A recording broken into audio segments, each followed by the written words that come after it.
Yeah. Is it live? Okay, Carson, it's on live. What are you doing? Okay.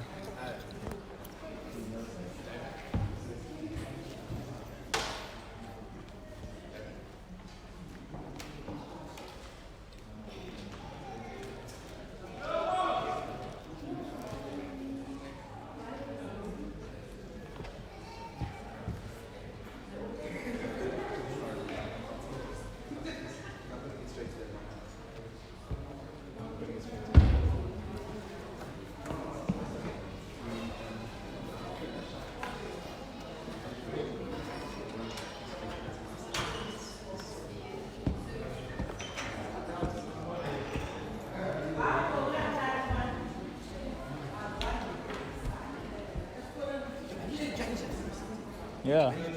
Yeah. I was sitting on the phone. No, it just needed to have something up close to it before changing to landscape. Okay, cool. So I just put my hand there and then I held it like that and then it changed automatically. Sweet. Like a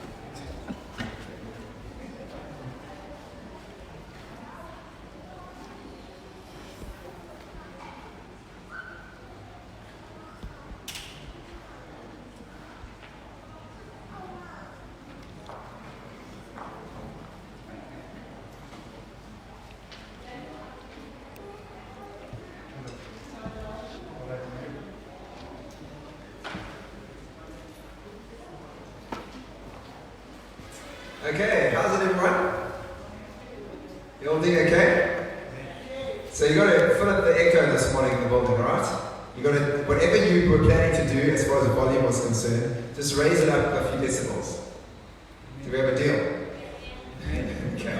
I can look at each of you specifically today, okay? So you're not nodding, why are you not nodding? But we had a great first service at 8 o'clock. And really looking forward to this service now and all that God is going to do amongst us. Are you guys ready for what God wants to do in your lives? Awesome. I want to read a scripture from Psalm 118 as we're waiting for people to come in. Where is Psalm 118? Okay. So it says this. It says, "This is the day the Lord has made." Why don't we all stand? Let's all stand. This is the day the Lord has made. We're going to say that. This is the day the Lord has made. We will rejoice and be glad in it. Now, for some of you who are doing this in the service, you're here for the second time, you need to be louder than you were in service 1. Okay, do we have a deal?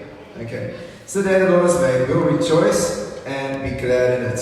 And then it goes on to say, "Save now, I pray, O Lord. O Lord, I pray, send now prosperity." The beautiful thing about today is God made today. In spite of everything that's going on around us, in spite of the crisis that's hit this planet, God made today. And let's not mince words. There is a crisis on the go. There are things happening. But in the midst of all this, God made today, and we're going to rejoice in today. We're going to rejoice in Him. We're going to be glad in Him. We're going to put our focus and our attention on Him. We're going to quieten our minds, quieten our hearts. We're not going to think about all the stuff that's on the go, all the weirdness of what's happening around us. We're going to put our focus and attention squarely on our King today. And then it says, "Save now, I pray, O Lord." We can pray bold prayers today.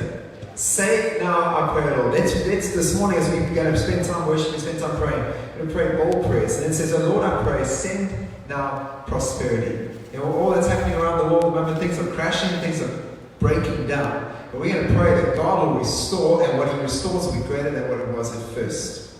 Amen? "Blessed is he who comes in the name of the Lord. We have blessed you from the house of the Lord. God is the Lord, and He has given us light. Bind the sacrifices with cords to the horns of the altar." That sacrifice is Jesus. He is the sacrifice that was bound by cords to the altar. "You are my God, and I will praise you. You are my God, I will exalt you. Oh, give thanks to the Lord, for He is good, for His mercy endures forever." You ready to worship Him?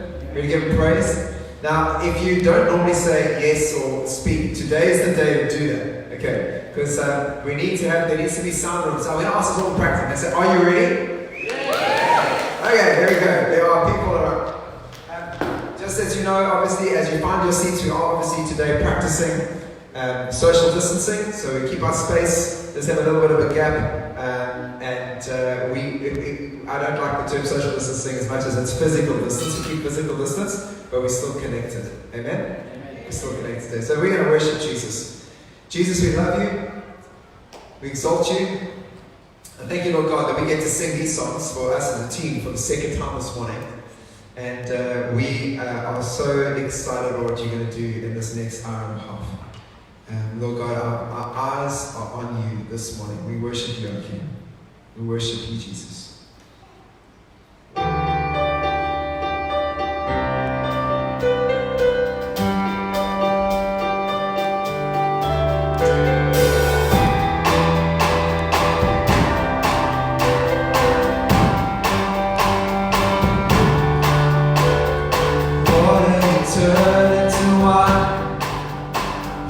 Open the eyes of the blind, there's no one like you.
Worship today, worship today. King to us, grace and truth still with us, still on the move. Say Jesus is making us new, He's making us new. I know that my Redeemer lives. I know that my Redeemer lives. Still keeping those promises. Say Jesus, say Jesus.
He's the first and the last, the beginning and end. At the sound of His cry, all the world came alive. And He formed us from dust, put His breath in our lungs. We're made for His love, but He ran from the fight. But He wouldn't give up on His daughters and sons. He took up the cross and laid down His life. Did what He said when He rose from the dead. He's coming back again. I know that my Redeemer lives. I know that my Redeemer still keeping all His promises. Say Jesus, say Jesus. I know that my Redeemer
There's nothing that can stand against the name of Jesus. There is nothing as beautiful as the name of Jesus. There is no one as wonderful, as kind, as compassionate, as righteous, as merciful, as gracious, as long-suffering as Jesus. And His love for us this morning is so great, so wonderful, beyond comprehension. Holy Spirit, I ask that you will do a deep work in every one of our hearts right now.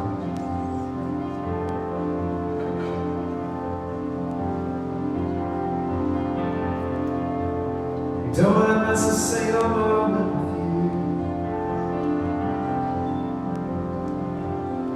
you. Don't want to miss this moment with you. Lay aside all the distractions. Turn our focus on your beautiful, glorious face.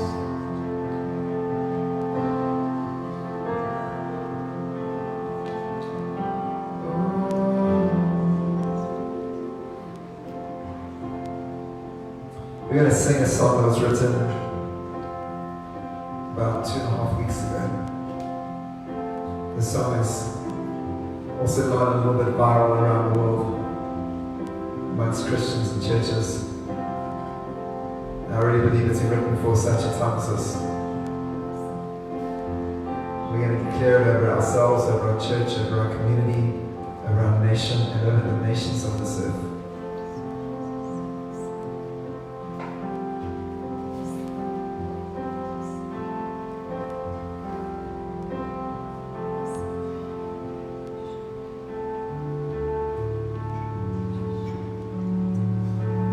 Lord bless you and keep you, make His face shine upon you, be gracious to you. The Lord turn His face toward you and give you peace.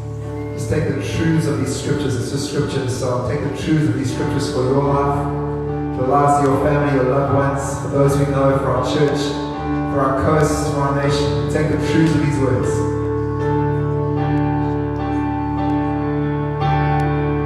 The Lord bless you and keep you, make His face shine upon you, be gracious to you. The Lord turn His face toward you and give you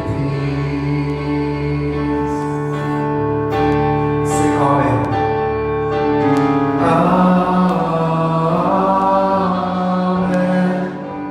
Amen. Amen. Amen. Amen.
Praise, Lord.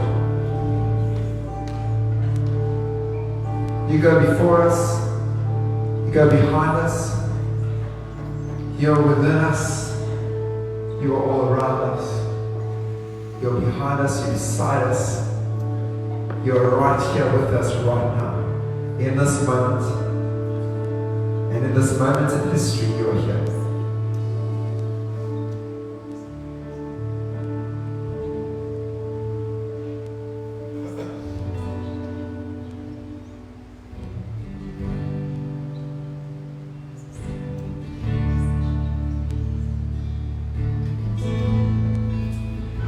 Jehoshaphat and the nation of Israel was facing a challenge.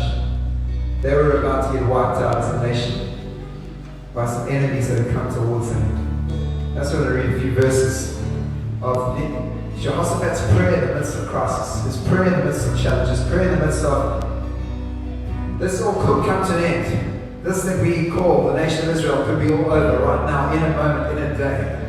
And we don't know what to do. So this is how he prays. He says a few things, but I'm going to read from verse 9. He says, if disaster comes upon us, sword, judgment, pestilence, or famine, we will stand before this temple and in your presence, for your name is in this temple. We will cry out to you in our affliction, and you will hear and save. And he goes on and says, and now, here are the people of Ammon, Moab, and Mount Seir. In other words, he's just praying, whatever happens, we're gonna stand before this temple, and we're going to make great your name.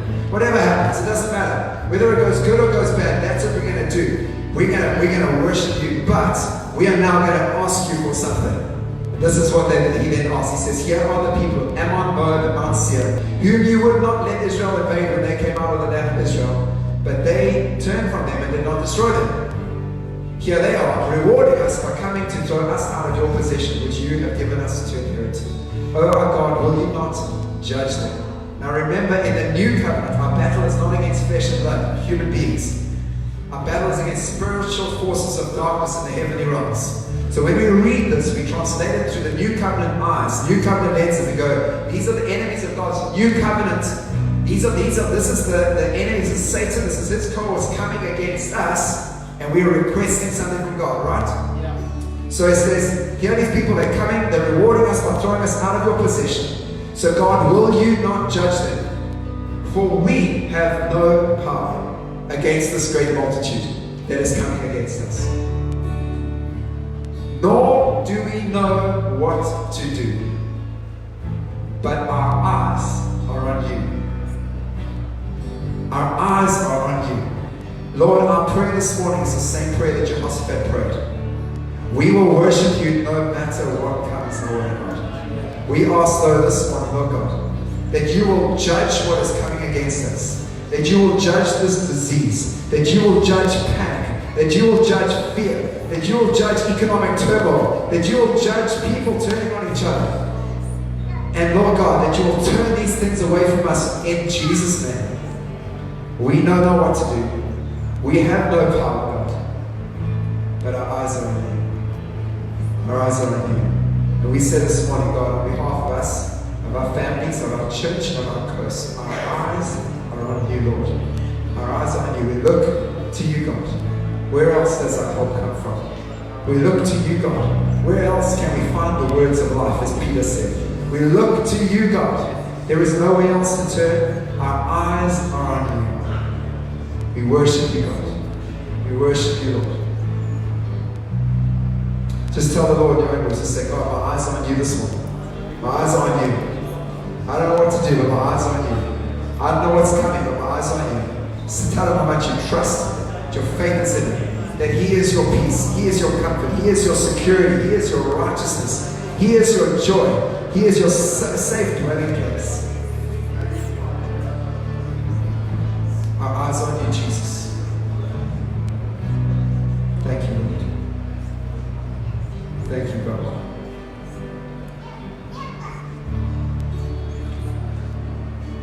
Thank you, Jesus. We're going to, just as we end off this time of worship, as a way of us continuing to worship God, as we do Sunday after Sunday, we're going to bring our tithes and offerings this morning. We're going to come to the front and don't bump each other over as you come. Give each other their space. But we're going to come forward as a way of worshiping. If anyone's watching online with us, you can just do it directly with the bank details there on Facebook this morning. But we encourage you to come and let's give. And as we give this morning, we're reminding ourselves this morning that our economy for our lives is not based on what's going on around us, but it's based in another kingdom. It's His kingdom. We operate according to His economy. So His promises, I will never leave you, I will never forsake you, and I will provide everything we need. He will provide everything we need. Everything we need, regardless of what comes our way. We hold on to the truth of His word. Amen? So let's give with boldness this morning. Let's give with no fear. Let's give. We say, God, my trust is in you as I give this morning. Let's go for it.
Amen to that. How good is it to gather together? Give the person next to you a Bluetooth high five. It's not a whole new thing. I give you a whole bunch of new hashtags, a whole bunch of new things going on. I'm going to run through a few announcements and then I'm going to get into some important communication things that we need to know as a church, but I'm going to tackle that as part of our message. Because I was going to go after a little bit of community. But just to start off with, to say it's great to see you. We had a great service at 8 o'clock this morning, and it's fantastic to do it all over again. Absolutely love it. Whew, fantastic. So good to see you guys coming. I think you guys outdid service number 1. I think we have more people here, which probably just speaks to we wanted to sleep in this morning. So anyway, some of you really committed citizens watched online at 8 o'clock and then left at 9:30 and drove here, right? Of course. Okay. If you're visiting with us today, today's your first day here visiting with us, I'd love to just ask you to shoot your hand really high in the sky so we can really embarrass you this morning because there's so few of us. Awesome! Why don't you put your hand up again? Really fantastic. Awesome. That's very cool. We had a few visitors. The first service, but it's the second service, so great. Now normally we'd give you a free cappuccino after the service. But the cappuccino count is closed and off today. We're not doing cappuccinos. So please come back. Come back when this is all, when we're back to normal. There'll be coffee, cappuccinos, all that served. And we love to just give it to you, get to know you also a little bit.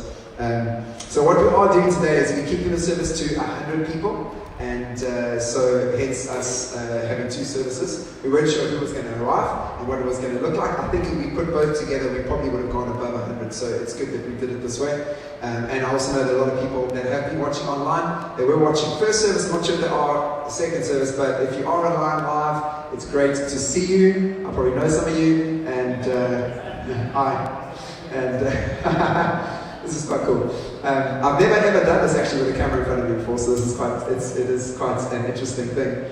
Definitely not going to watch it afterwards. There's nothing worse than hearing your own voice and seeing yourself. It's terrible. But anyway, it's really great to have you guys online with us, have you guys connecting with us. And we are still church, we're still gathering, even if we're not gathering geographically in one place. We're still church and we're still called together, we're still called to do life together. We're just becoming creative in how we do it. There will be team coffee after service. As I said, no cappuccinos, there'll be no eye connect. As I said in the first service, we are trying to make sure we all eat healthy, so there's a cake. It's just, some of you are like, I came for the cake, that was the reason.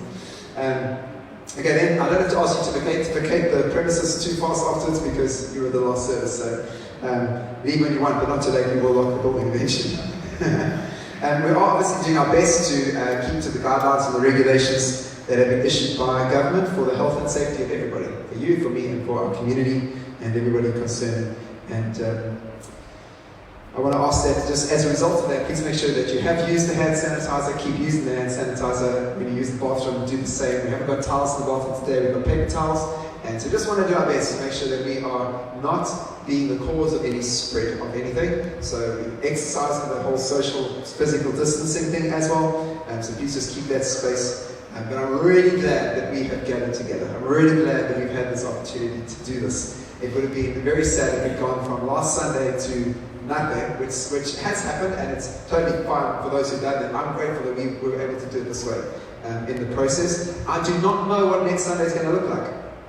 Don't know what tomorrow is going to look like. But our eyes are on Jesus. And as a result of that, I want to ask that you make sure that you've got all the communication details sorted out so you know what's happening. I'm going to talk about that just now. But it really is important that as a church community we come together in this time. And together doesn't have to look geographical, it looks together in spirit, together in unity. It is important that we do this. It's important that we phone each other. It's important that we give someone a call, find out how they are. If you don't have someone's telephone number, contact us via WhatsApp. You can send a message and say, I'm looking for so-and-so. They sit in that kind of place. Who are they? Give you the name, give you the number, you phone them, find out how they are. But let's maintain some sense of church community, amen? This is not a time to shrink back. Is anyone online saying amen right now? Just checking. Are you guys like, you there? Okay. You guys, you must say amen, or say yes, or say I disagree. Just say something. Just don't say I disagree. Say something. Because there'll be some silly person somewhere saying, I disagree, David. But anyway, remember that church is not a building. Church is you, church is me. And this is a powerful opportunity to demonstrate what that looks like.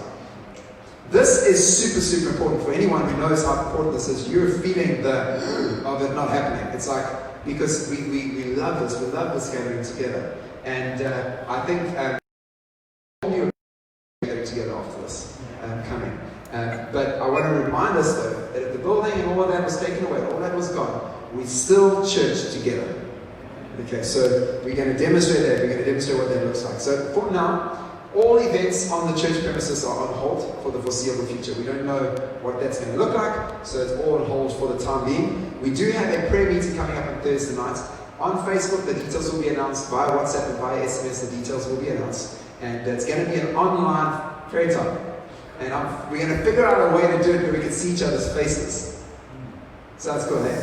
Because if it's just done like this and you only see one person and then you don't really know if there's anyone on the prayer meeting. So we're going to figure out a way that we can do it. We're going to do our best to make that happen. And so that's exciting, right? Which maybe means we're going to get more people to our prayer meeting than normal, because I know some of us, we don't like to leave homes on Thursday evenings to come pray here. But you can just switch on your computer. So, right? Okay, don't look so depressed, guys. I'm telling you, Jesus is on the throne, and we're going to have a powerful prayer meeting. Amen. Okay. And then just on our family day that's coming up on the 5th of April, that has been postponed. Okay? So it's going to be a massive day when it happens. Our name change, that's going to be the launch of our new name. Up until the day we do that launch, we will be, for practical purposes, Gates of Praise Church. It's just the least confusing thing that we go by the name we've been used to for the time being, while things are all a little bit up in the air and our feathers have been ruffled a little bit, okay? But when we have that, on that day, when we have our big family day, that'll be the day that we will officially be called Freedom Gate Church from that day onwards. And what a party that day is going to be. Can you just, I mean, already you're feeling the world has changed, guys. We live in a different world. I was saying earlier, we live in a different world to the world that my little Caden, who was born on the 26th of February, we live in a different world to the world he was born into.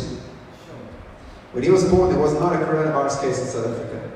A week later, the coronavirus hit South Africa, and here we are 2 weeks after that, where things are, we do not know, things are changing minute by minute, hour by hour. I had people even contacting me yesterday saying, this has happened, what are we going to do?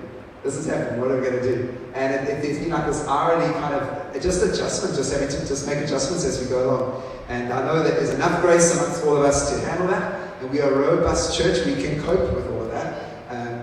So just bear with everybody, bear with all that's happening. Let's stay together, stay committed, stay connected, be on the phone with people. And if you're not getting information, contact us. Everything is on Facebook, everything is going out by SMS and WhatsApp, I'll talk about that now. But make sure that you are at least receiving information. If you're not, you at least can phone somebody and just ask what's going on. So I'm really looking forward to an even bigger, better, more amazing celebration than we would have had on the 5th of April. It's going to be huge when it comes. Okay. So now I just want to drop my only joke for the day. I saw this, I'm on a WhatsApp group, and this came on the WhatsApp group this week. Sonia thought it was really funny because she found it on the web and then sent it to me after, but I already had it in my notes for the day. So, but I mean, only some of you will catch this. Just saying up front. This guy put on Facebook this week, he says, pray for pastors as they attempt to make this Sunday's live stream not look like a Bin Laden capture video.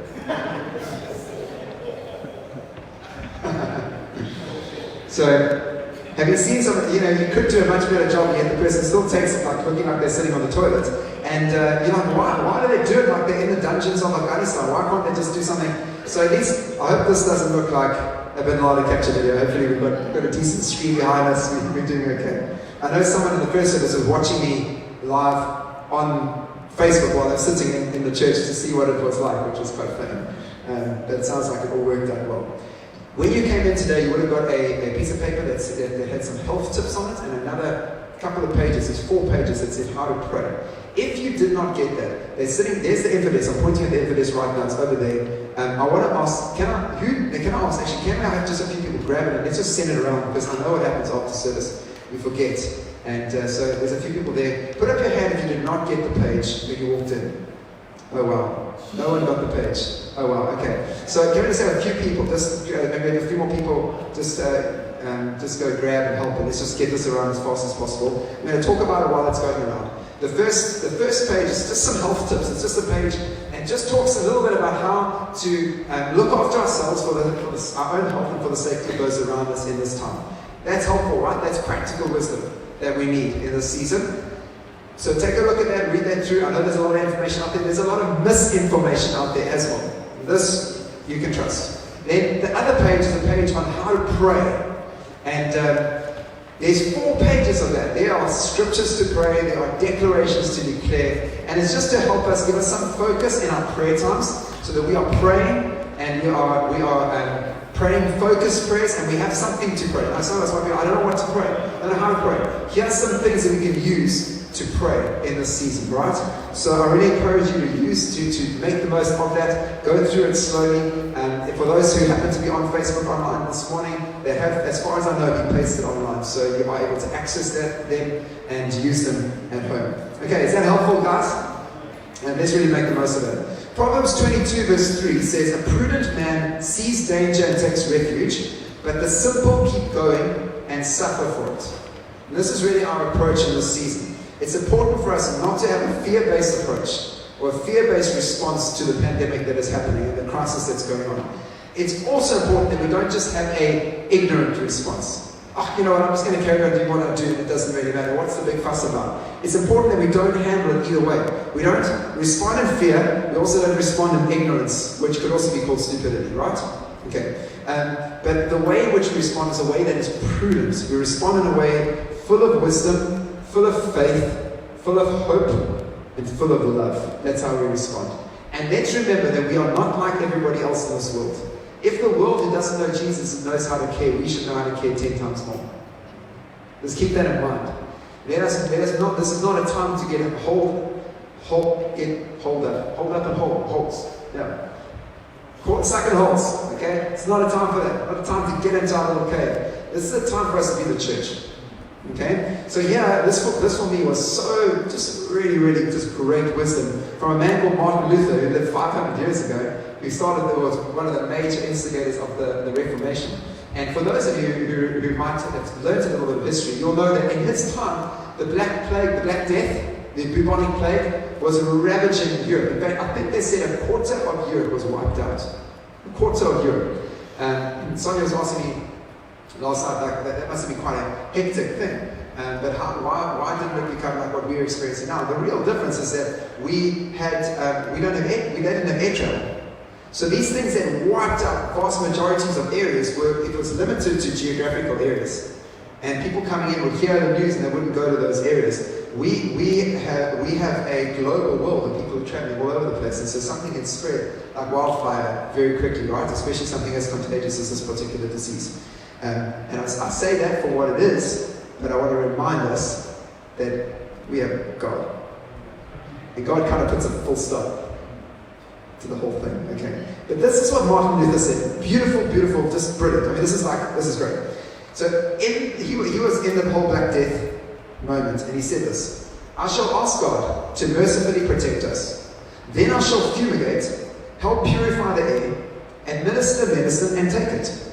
I shall avoid places and persons where my presence is not needed in order not to become contaminated, and thus perchance inflict and pollute others, and so cause their death as a result of my negligence. That's called, in our words, social distancing. If God should wish to take me, He will surely find me. True, right?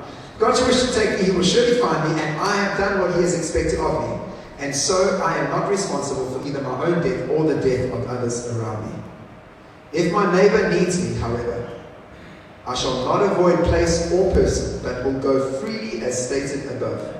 See, this is such a God-fearing faith, because it is neither brash nor foolhardy, and it does not tempt God. That is beautiful. The one thing that is different for us as Christians is that there are people to care for. There are people to love on. And if it means that we put our lives in harm's way for the sake of Jesus and for the sake of people, because we want to show love towards them, then we do that. That's the difference between us and the world. That's the difference between us and anybody else. Is that there's something supernatural about our lives that we carry. That even in sickness and in health, even in suffering, even in all of this, the glory of God is on through our lives. And even we can, Paul would go into a place and he would say, I came into a place of much weakness, and you witnesses that you would have plucked your eyes out to give it to me, which means that Paul was suffering probably with eyesight problems. He probably had eye problems and he was battling. This is the great apostle Paul, the great apostle of faith, and the great apostle of grace, and he's struggling. And he comes into this place where he preaches the gospel and miracles, signs and wonders take place. It's a strange thing to understand that somehow in our lives we are supernatural human beings. We live in a natural world, and so we have the effects of the natural world that come at us, and sometimes we do well and sometimes we don't, sometimes we're healthy and sometimes we aren't. But in that we carry within us the resurrection power of Jesus Christ. At the same time we carry within us the dying of Jesus Christ. I die that I might live. I carry within my body His dying. My life is not my own, my life is His. So we live in a different way to everybody else. So we are responsible citizens. We exercise what we need to do responsibly, as Martin Luther said 500 years ago. But if someone needs us, we will go. Amen? Amen. All right, I want to say that, well, I'll get to that just now. Yeah.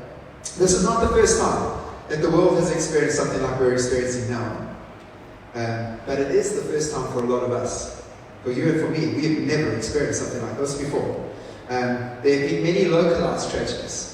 The similar disease to what's going on now happened in China in 2003, the whole SARS thing, and it stayed in China, didn't go any further. This one has reacted differently. But we know of these things. We know about Ebola and TB and AIDS and hurricanes, tsunamis, earthquakes, all these things that have happened and so on. But for you and for me, this is a new experience.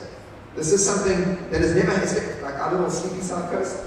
We've never experienced something like this. This is completely new for us. It's completely new for our nation.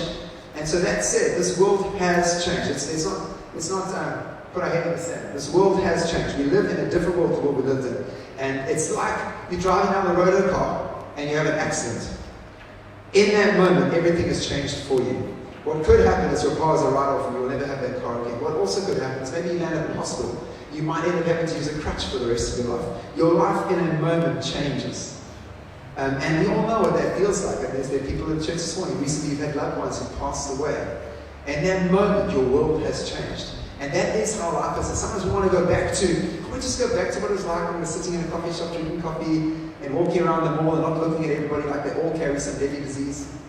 Just go back to like just normal. When someone sneezes, it's like, okay, bless you. Now it's sneezing, we run away, you know. We just go back to normal life. But you know, the reality is that normal no longer exists. That normal no longer exists. We live in a new normal. And we don't know what it's going to look like into the future, but we need to maximize the moment with God. Amen? And we're going to talk about that. So this is changing the way we interact as a church. For the first time in the history of our nation that I'm aware of, our churches across our nation are unable to meet in the way they would choose. They're not unable to meet, they're just unable to meet in the way they would choose. We're not facing persecution where the police are about to arrive at our front door and whip us and throw us in prison. There are churches around the world, our brothers and sisters, that face that every day of their lives. We are not persecuted in that way at all. This is not persecution. This is some form of suffering for sure. This is trouble for sure, but this is not persecution. And can I just say this? There have been some people on Facebook and others that have said, the government is making us bow down to idols. Can I just say this? This is not an idol that Shadrach, Meshach, and Abednego chose not to bow down to. The government has not asked us to dishonor God. That story was bow down to worship another God. And there have been people who've used that story to say, we're going to just meet as normal, we're going to just do what we do, we're going to defy the government. That is called foolishness, that is called stupidity, and that is called dishonoring God. Because it's dishonoring government. And the Bible is so clear, it says, honor authority, honor the king. And so we will keep doing what God has told us to do, and we will do it within the framework that has been laid out for us as citizens of this nation, because we also live there. So that we can be part of the effort to curb this disease and bring the curve down to a place where it's managed. All right. Are we all cool with that? Okay. So as I said, we are. It's changing the way we do church, but we still do church because we still are the church, because the church is not a building. And I was really challenged by Chief Justice. You know his name, first name and second name is exactly the same. You know, I'm not going to try and pronounce it because someone's going to laugh at me. But our Chief Justice this week, so challenged by his words, where he said, now is the time for the church to live out what it preaches. Now I would hope that we as a church are living out what we preach anyway, but it's a time to step up even more. And it's a time to do what God has called us to do. It's a time to pray. It's not a time to shrink back. It's a time to live out the truths of the gospel. Amen? Because our nation needs the church. Amen? Cool. So we're going to take this one day at a time. We don't know what next Sunday will look like. We don't know if it will be done this way, like we're doing today, or if it will be done a different way. That's why our communication channels are really important. So I want to say, we have social media, we have the internet. Make use of all these options. So for everyone watching online and for us here in the building, I want to just mention a few things. There would have been a piece of paper outside that you signed as you came in this morning, putting down your name, your telephone number, all your details. So you want to make sure that we've got everybody's details that was here today, right? The fact that you came with the two different services means I think most people got the memo. Also, make sure that you're receiving the SMS messages that are going out. This week we sent out SMS messages, a few of them. We also sent out WhatsApp messages, and we had things on Facebook. If you're not receiving those, if you are unable to receive some of those because of your technology, that's fine. Make sure you're getting something, okay? So the SMS, if you're not getting anything, go on Facebook, say, I need I need to be added to the SMS list. Okay, that's what you do if you want to get the SMS. We send that off. We send SMSs out. Then we also have WhatsApp. And this is really I would say this is the way that's the easiest to communicate generally. And so I want to ask everybody that number there. The way WhatsApp broadcasts this work is like this. You have to save that number onto your contacts. Otherwise, you will not receive the broadcast message. So you can't just say, I want to be part of the broadcast messaging. You have to first save the number as your contact. It has to be saved onto your phone. That's WhatsApp's way of privacy so that people don't get spammed with messages. So you have to save it as a contact. Once it's saved as a contact, you then must send a WhatsApp to that number and say, hi, my name is Tom, and I would like to receive messages. So you do that. You save that number, send a message to us, and we will add you to the broadcast list. Does that make sense? If you don't have a way to write that number down right now, it is on Facebook. So if you go to Facebook, you'll see at the top of our Gates of Praise Facebook page, there's a button that says WhatsApp. And you tap on that and you'll get our WhatsApp number. Okay, is that clear for everybody? There will be no one in the office here this week, so don't phone the church office, but if you phone the cell phone, there will always be someone to answer. There's the cell phone number is the same number. That's the number to get hold of anybody, and it's on Facebook as well, alright? The worst comes to the worst, you can also send a message on Facebook and someone will reply. Send it on the Gates of Praise Facebook page. So there we've got the Facebook page. There it's facebook.com/gatesofpraise.org. And then we also have the Instagram. Some of you are on Instagram. We will also be putting information on there too. And there is our Instagram details, gatesofpraise.co.za. Instagram.com/gatesofpraise.co.za. I hope that is clear. We want to do our best, obviously, to keep communication channels as open as possible. Is everyone okay with all of that? Okay. What we also want to do, and I mentioned this morning, is we want to set up a helpline for people who need help in this time. People who need help maybe with groceries and medical supplies, various different things. We want to be available as church. And when I say church, I'm not talking about the office, I mean all of us. Available as church to be able to help our brothers and our sisters, right? And make sure that we're there to support where support is needed. If you would like to be part of that group that's going to provide that support, please can you send a message to the WhatsApp number and say to us, hi, my name is, and I would like to be part of the helpline, or part of the help center, or part of the whatever. I'd like to be part of the help initiative, okay? And what we're going to do is we're going to put information on our Facebook page as well to say, if anyone needs help, contact us here, and we'll make sure that we can be there to help. All right? Is that okay? Is that clear? We really encourage you. If you want to jump on right now and send a message and say, I want to be a part of that, then you can do that right now. Okay, some truths about God. Lindy, you ready for this? God is good. God is good. Amen? Everyone's reacting at the back there because they were outside. Now they got to sit in. Now they're happy. Because they've been out the whole morning. They're like, yeah! God is good. Okay, I'll say it and all the time. Just for you, okay? Okay, alright. God is good. He loves us. He is passionate about us. He cares about us. He is not taken by surprise. He's not taken by surprise. He knows what's going on. He's still sitting on his throne. He already has a solution for what is taking place. And the solution took place at the cross 2,000 years ago when Jesus died on that cross. He provided a solution for you and for me. He is faithful to us. When you and I might feel like our faith is waning, I am so grateful to know that God's faith carries us. That Father or that Son has said, Lord, I believe, help my unbelief. It's okay to pray that prayer sometimes. God, I have faith in you. Help my lack of faith. Help my lack of faith. And in that moment we remember, but He is full of faith. So He holds us in His hands. His faith for us is what will take us through this. It will take us to glory one day. It's His faith for us. Amen? He is faithful to us. He cares about us. And He is closer to you and to me right now than the skin on our bones. His light always overcomes darkness. There is darkness on this planet. It is time for our light to shine. So arise and shine, for your light has come. There are many I could have said, but here's my last one. And this one really is to provoke some people on purpose. God is not interested in your and my conspiracy theories. He's not interested in our conspiracy theories. Jesus put a full stop to conspiracy theories, and the disciples said, when, Lord, will these things take place? And Jesus says, it's not for you to know. Don't go after conspiracy theories. This is what you do. Go out, preach the gospel, heal the sick, raise the dead, cast out demons, disciple the nations. You just keep doing what I've told you to do, and when I come back, make sure you're doing what I told you to do. I want to be doing what He told me to do when He comes back, not sitting, biting my fingernails, being all irritated and upset because I have to sit at home watching TV. I be found if the end of the world had to happen tomorrow? I would hate the fact that I spent the last 24 hours of my life talking about coronavirus and not spend the last 24 hours of my life praising and worshiping Jesus. Amen? So let's change the conversation. Let's stop making much of him. Let's start making less of what the devil is doing. Start making more of what he is doing. Amen? Amen. He's not interested in our conspiracy theory. He is interested in our hearts. And I want to say, if you're watching people, for those online and for us here, if you're watching videos and stuff online that are negative, that are breaking down and not building up, that are sowing disunity and not sowing unity, stop watching those people.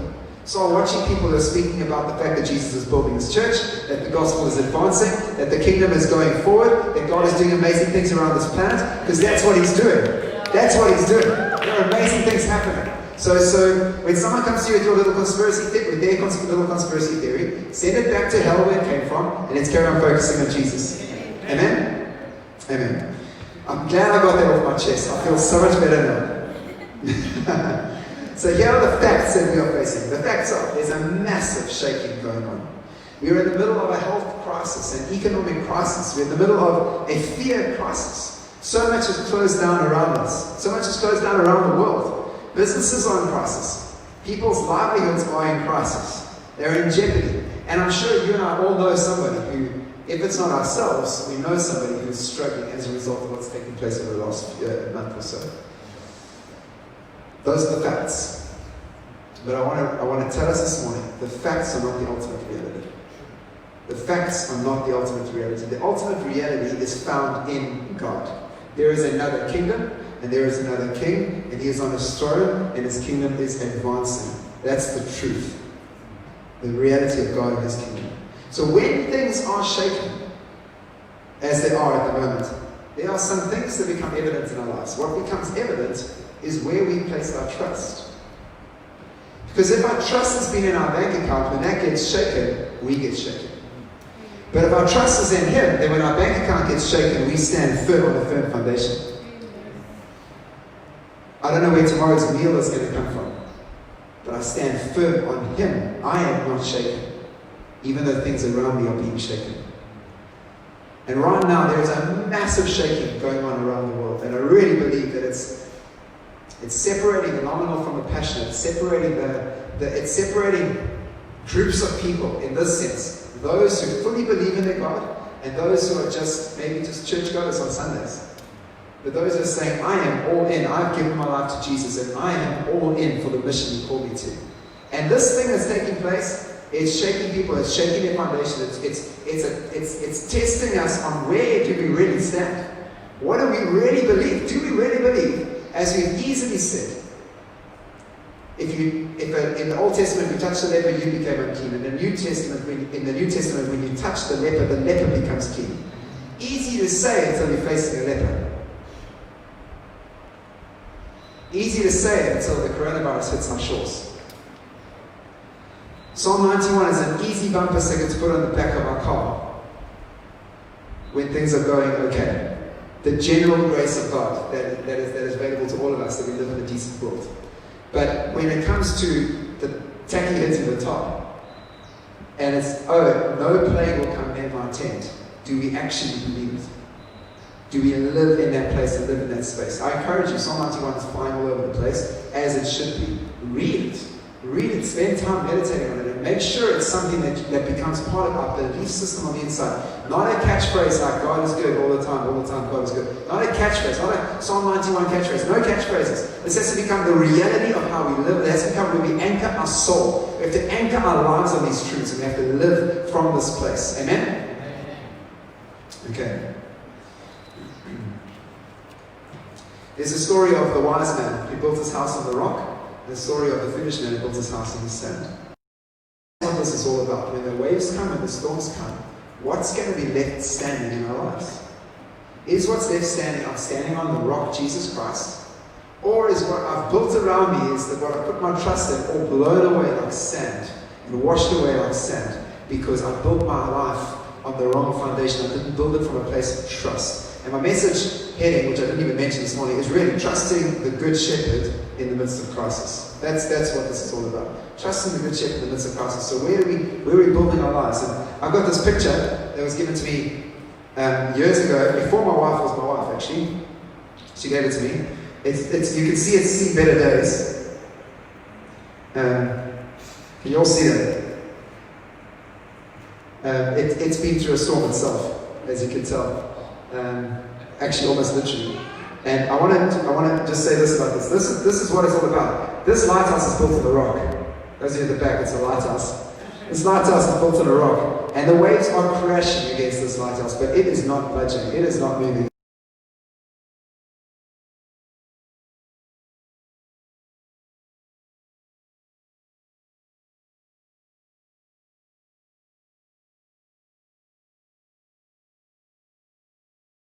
On the rock, or are we set on the sand?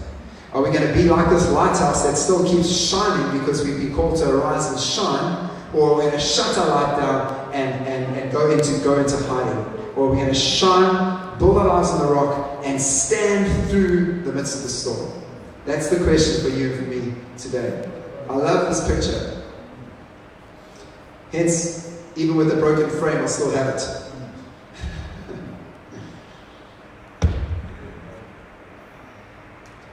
Philippians 4 verse 6 says, do not be anxious about anything.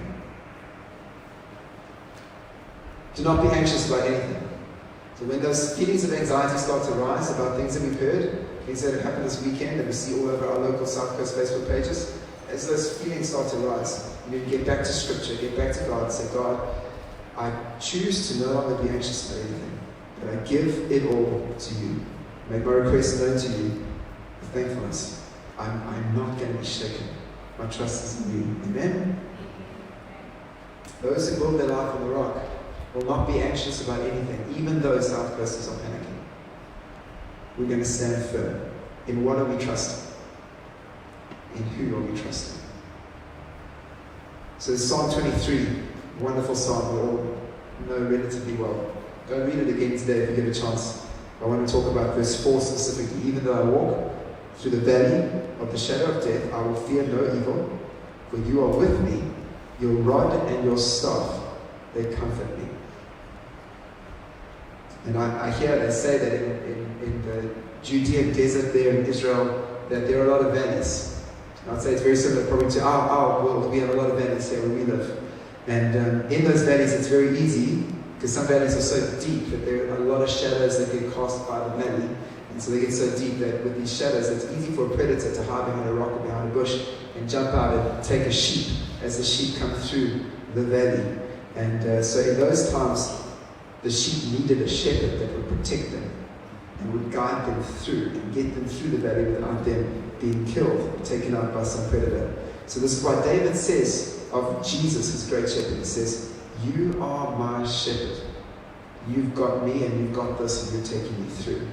You're my shepherd. God is with us in every valley we enter.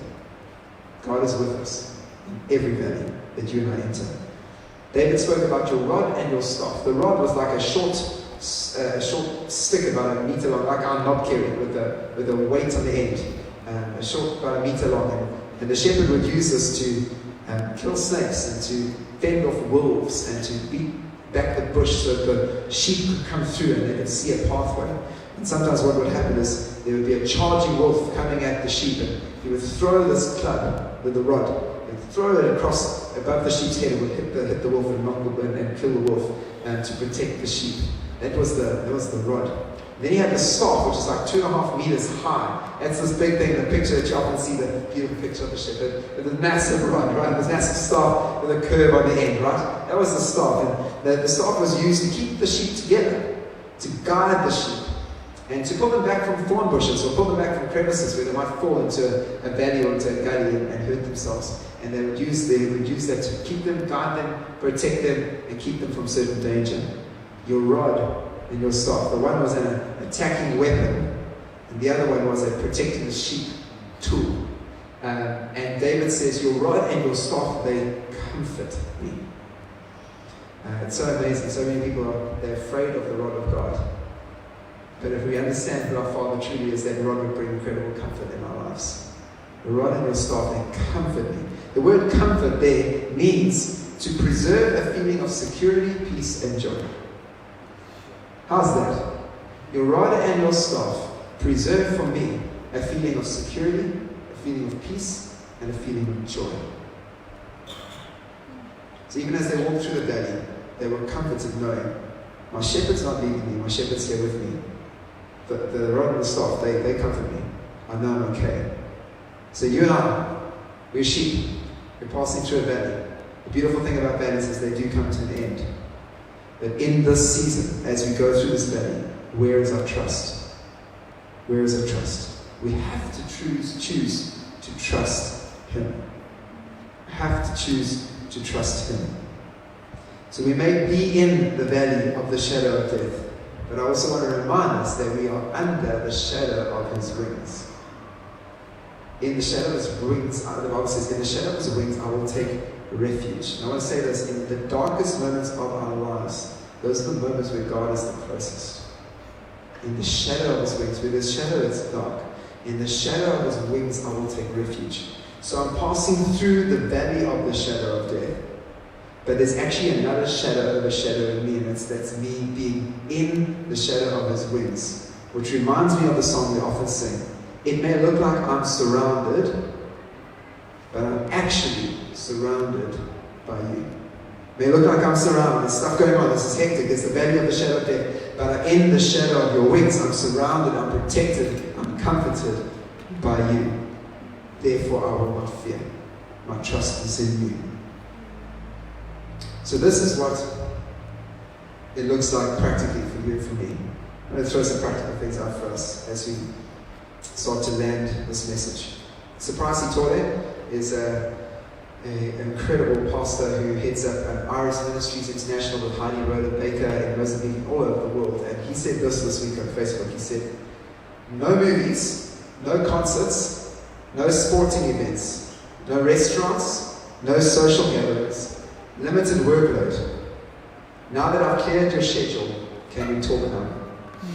God. We need to use this time so wisely. We need to refine our focus in this time. This is what it comes down to. We can't change the situation we find ourselves in. We're in this, and we're in this together. But we're in this thing.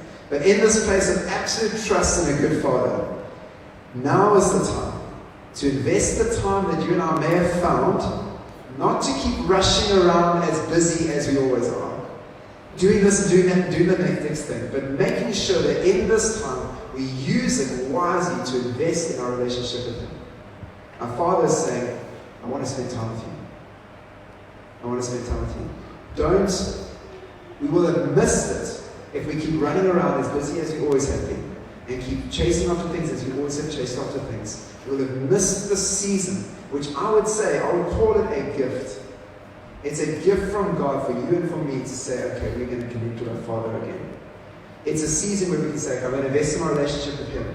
I'm going to invest in quality relationships with my children, with my wife, my husband. If you're not married, with people in your life, with family. I'm going to invest in quality relationships. I'm going to do something I've always wanted to do that I haven't done. Maybe I'm going to start exercising. Maybe I'm going to change the way I eat. I'm going to do something different. There's things I've had on my radar screen. One day, anyone said one day I'll do it? If we can't do it now, we never will. Unless you're saying one day I'll go to Switzerland.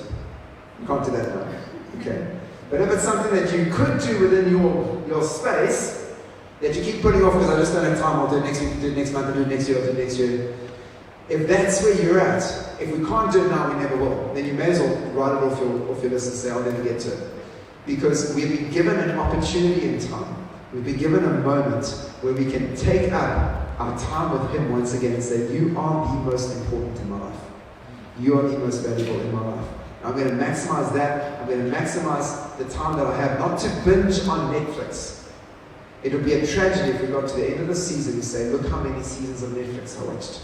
All I know to talk about is all these seasons and all these movies and all this stuff. But that's what we're doing. Oh, we've missed the plot, we've missed the mark. Let's invest in things that carry eternal value. Amen? Invest in things that actually count for eternity. That we can come out of this and say, I'm ready to run now with God. I'm ready to do what He's called me to do. I've recharged my batteries. I am ready to run. Isaiah says, it says they will rise up on wings like eagles. It says those who wait on the Lord. But you've got to wait to rise. This is not a season to rise. This is the season to wait on the Lord. As I wait on the Lord, I will renew my strength. This is the season to where we get out of this from this time, when we move into this next season, that we will have the strength and the energy to run with what He's called us to. Because that's going to get fun. 2020 is not a write-off.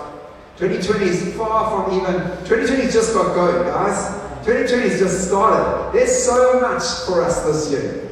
It's not going to look like what you and I thought it would look like. But that's actually okay, because God's not interested in what you and I think it should look like.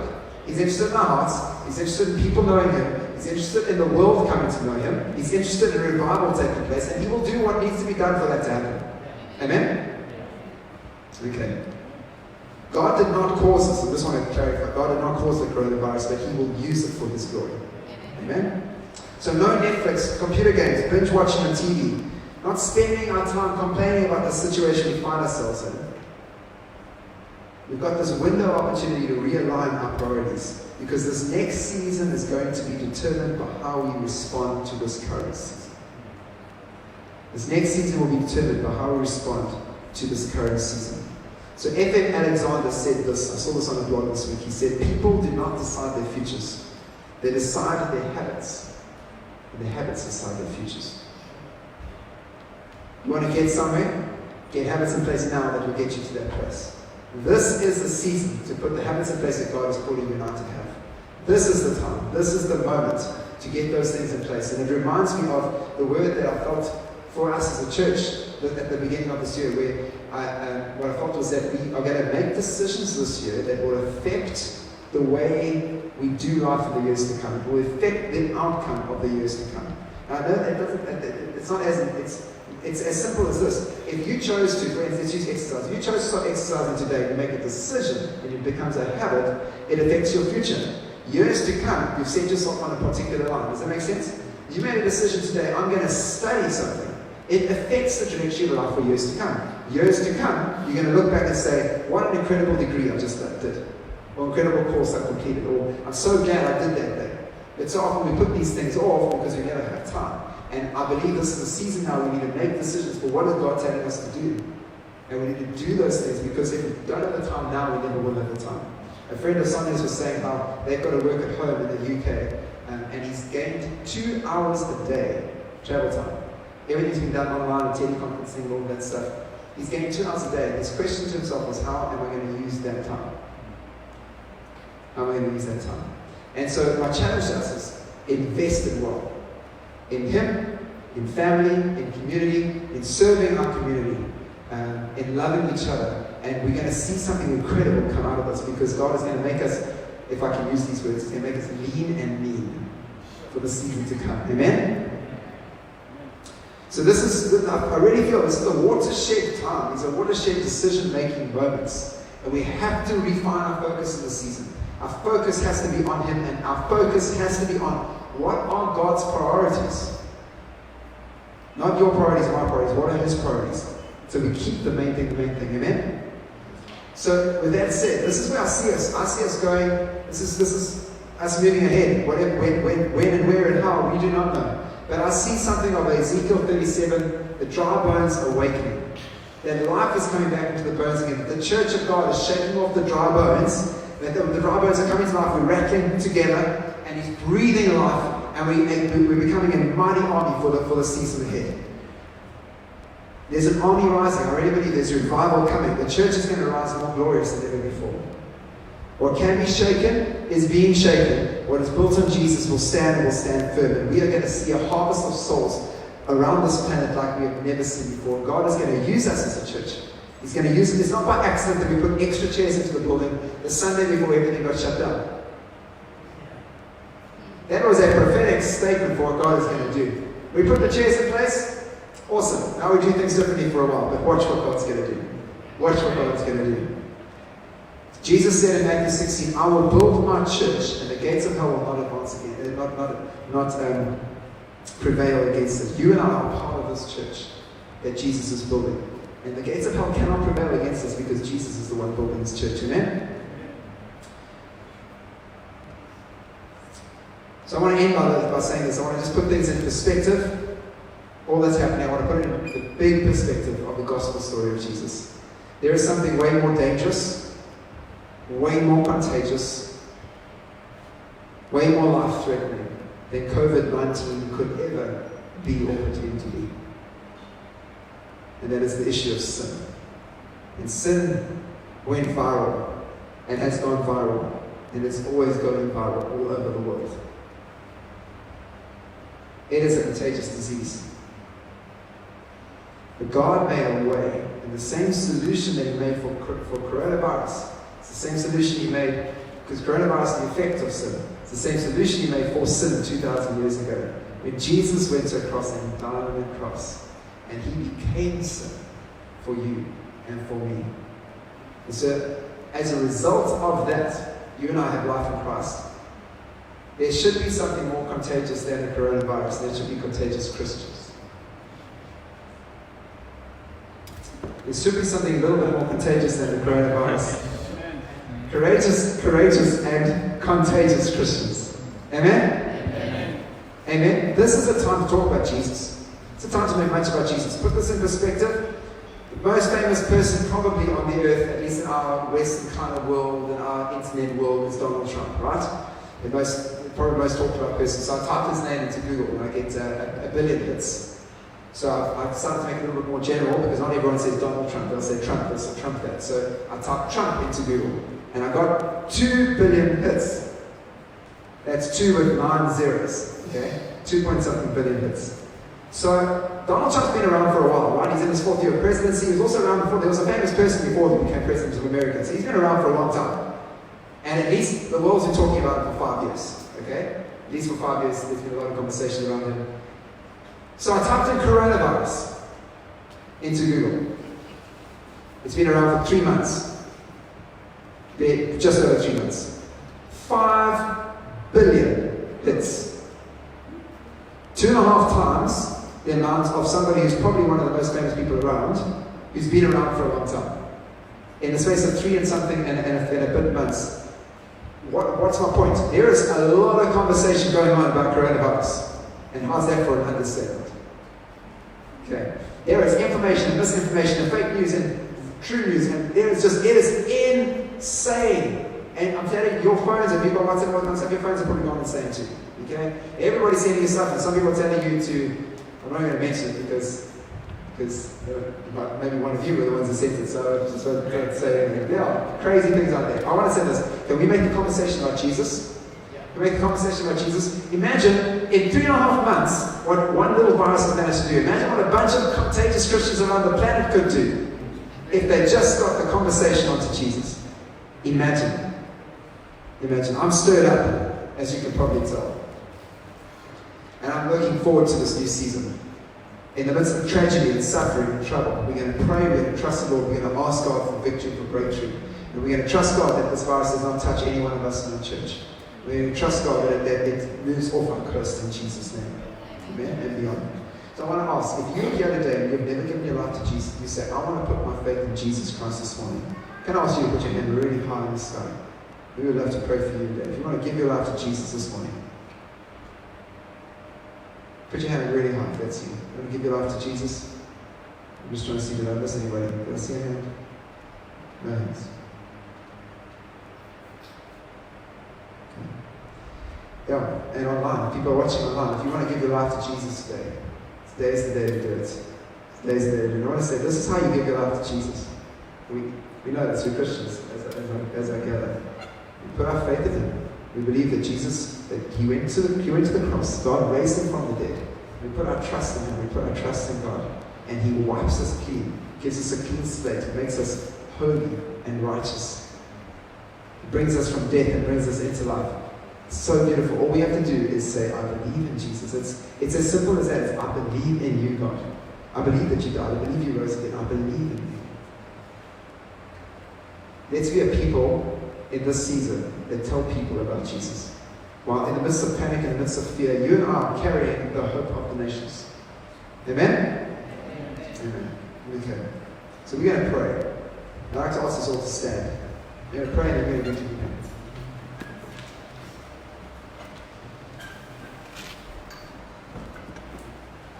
Are you glad you came this morning?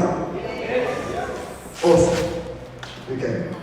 So we said for the last 2 weeks, if coronavirus comes to the South Coast, we're going to pray it out. So now it's come to the South Coast, so we're going to pray it out. Alright? We're going to pray the coronavirus out. We're going to pray for those who are sick in our nation. Can we trust the Lord that we don't actually have to lose even one person to COVID-19 in South Africa? Amen. Can we trust God for that? Can we hold on to God for that? Yes, Lord. And then our healthcare workers, we've got people in our church who are on the front lines of battle. People who are involved in blood tests, people who are involved in the hospitals, we have doctors, people who are involved they're right there having to face this that's going on at the moment. And you know, if you've been sitting at home, you might not feel it, but the people who are in those spaces are feeling it. And so we want to pray for our healthcare workers, for protection for them, for wisdom, for strategy, and so on. And then we're going to also pray for our economic situation. We're going to come out on the other end of this stronger than we went in. We're going to come out of this on the other side and be able to have a testimony of I've tasted and I've seen that God is good. Tasted and seen that God is good. Amen? Can we do that? So let's just begin to lift our voices. Lift our voices loud. Don't worry about the person next to you. You can pray louder than the person next to you. You have permission to pray louder than the person next to you. So let's begin to lift our voices and let's begin to pray for these things right now. Not whispering. I'm going to ask that we at least start to speak. At the very least, speak like we normally speak to people around us. Let's lift our voices to Jesus right now. So Jesus, we praise you. Jesus, we worship you. Jesus, we give you glory this morning. And we bring this situation before you, God. We bring what we are facing as a nation, what we are facing as people, what we are facing as a church before you, Lord God. And we first want to just acknowledge, God, that you are good, that you love us, that you are for us. And we recognize, Lord God, that this coronavirus disease is not from you. And so we want to align ourselves, Lord, with your word, with your will, with your promises. And we want to speak to this virus right now in Jesus' name. And we say, coronavirus, leave the South Coast in Jesus' name. Leave the South Coast in Jesus' name. For those who have caught it, that they will be healed in the name of Jesus, that they will be made well, that the virus will not continue to spread, that it will stop in its tracks. In the name of Jesus, right now, that it will stop in its tracks. I thank you, Lord God, that the church across our coast are praying for the exact same thing. And we are joining in our prayer with the prayer of those across our coast today for the exact same thing. That your hand will be upon our coast, that your hand will be upon those we love, that your protection will be upon every single person within this church, Lord God, and that your will be done, that your kingdom will come, Lord. And we know that your will is that there is no sickness and no disease. And we declare your will. No sickness, no disease, as it is in heaven where there is no disease. So let it be done here on earth. Let it be done in our lives. So we speak for those who are sick, Lord God. We stand in the gap for those who are sick across our nation. We pray, Lord God, that you're raising up out of their beds right now in Jesus' name. That you're raising up and you'll start to hear of cases going down and not going up. We'll start to hear of people discovering ways to treat this disease. And that there will be medical breakthroughs, scientific breakthroughs, that there will be the right wisdom and the right strategy used so that this thing can come to an end and that life can carry on again as kind of as we know it. We know, Lord God, you're not calling us to normal Christianity. We know you're not calling us to normal life, Lord God. That, Lord God, we know that this is not your heart. This is not your heart for us to be trapped and feel captured by this thing. So we speak it into it right now. And we declare your goodness. Lord, we also ask for those who are healthcare workers in our environment specifically.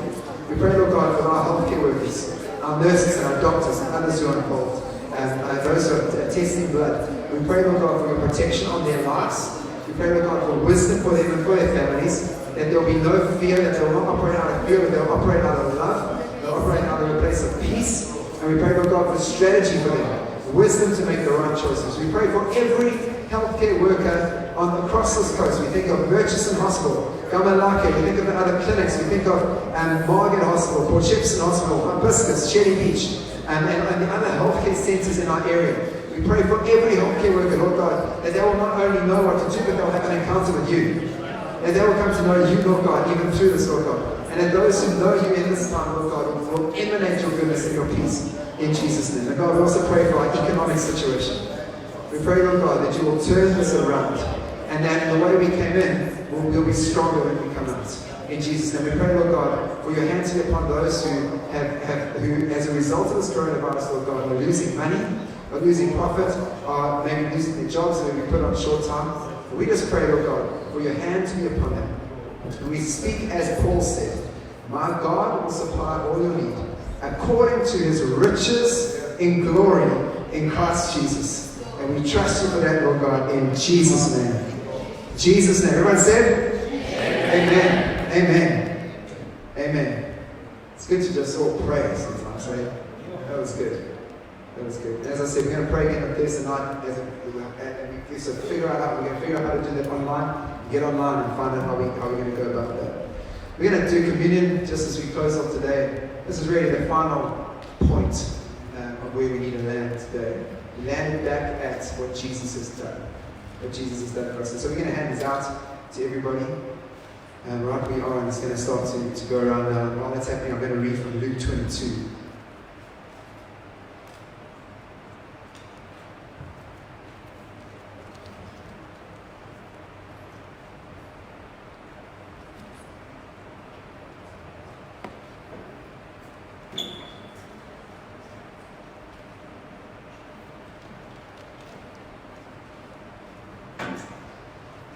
Everybody getting there. So we're going to read from Luke 22.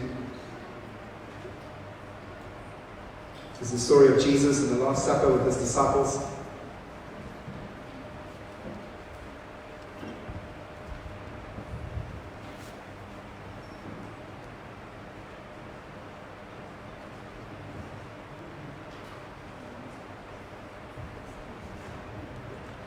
I really want to encourage you, take communion often. Don't wait just for us to do it in a context like this. Take it every day. Take it often. Take it every day. Use it as a moment to just remind yourself of all that Jesus did. And communion is a reminder of what happened at the cross. That's what communion is. A reminder. It's a reminder of this new covenant. Everything that we have, everything that we live in and live for is as a result of what Jesus did at the cross. Amen? And that's why Jesus gave us communion. He gave us this as a remember this forever. Don't forget why we have the life we have. Don't forget why we're able to pray. Don't forget why we're able to live the way we live. And this is the reason, because of Jesus. And when you take communion, pray over your family, pray over your friends, pray over our church, pray for our nation. Use it as a time where we say, Jesus, your body was broken for our nation. Your body was broken for our church. Pray for protection of God over Gates of Praise Church. And when we take the juice, exactly the same. We're going to do that now. So, Luke 22 verse 19 says, he took bread, he gave thanks, and he broke it and gave it to them, saying, this is my body which is given for you. Do this in remembrance of me. So what you hold in your hands today is the body of Jesus. This is my body. This is my body that was given for you. Do this in remembrance of me. So Jesus, we remember you. We remember you. And we think of your body this morning. And we thank you, God, that your body was broken, was beaten, was whipped, was crucified, had thorns on your head. Your body was broken so that we could have life, so we could have relationship with you, with your Father and our Father. So Lord God, we know that healing is found in your body, and as we take of your body, we declare healing and wholeness for every one of us and over our families and over our church and over our community.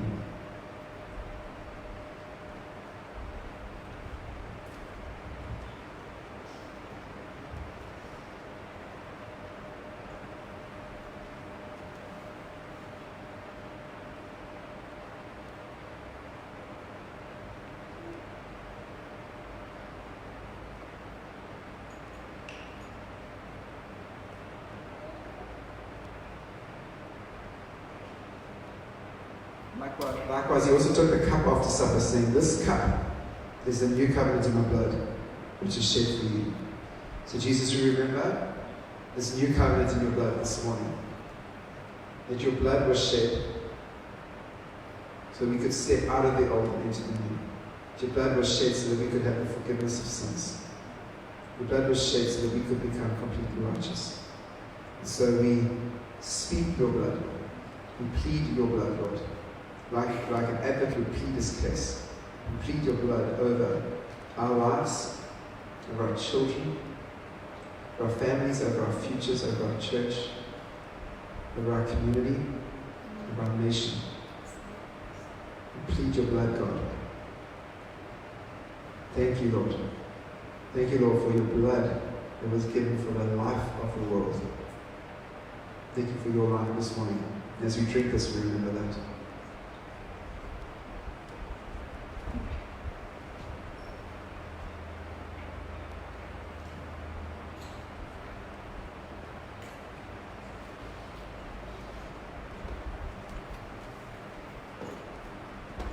Thank you, Jesus.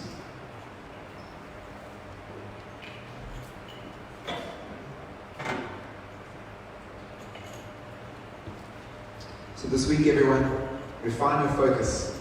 Do what He's called you to do. Walk in love, not in fear. Let's be a church, let's be together. Let's go after the mission that He's called us to. Stay connected. We don't know what it's going to look like this next week. We don't know what it's going to be like. But we have each other. And more importantly, we have Jesus, amen?